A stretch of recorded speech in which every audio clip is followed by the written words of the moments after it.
Congratulations to both of you. I pray that the Lord God will bless you always, and that may your love for each other will grow deeper and stronger as the days pass by.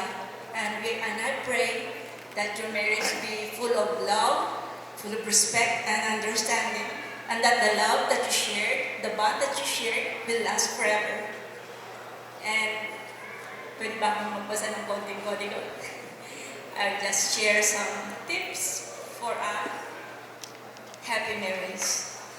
First, keep Christ as the center of your relationship. Di ba, alaman natin, if we involve God in our relationship, syempre God will guide us.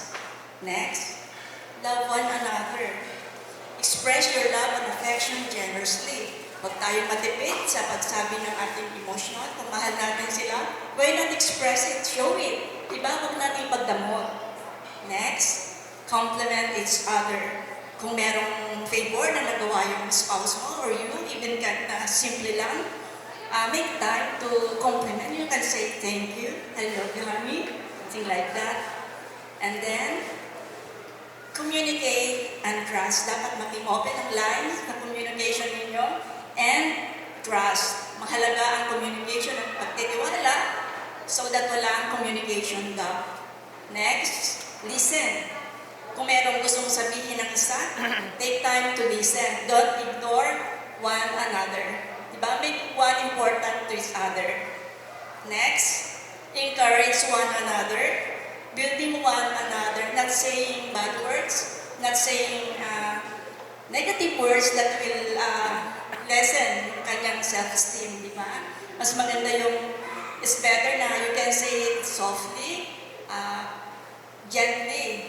If you like to correct each other, just say it gently.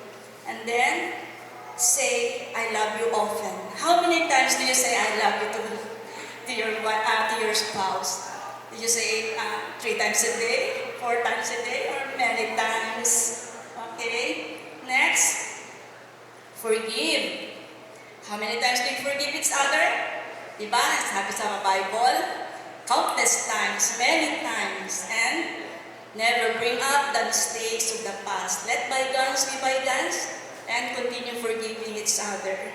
Mahaba na. And then, lastly, remain faithful to one another. Si Justin is for Reggie, and Reg is for Justin.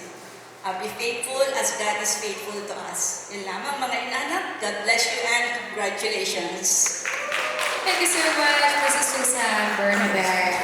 And next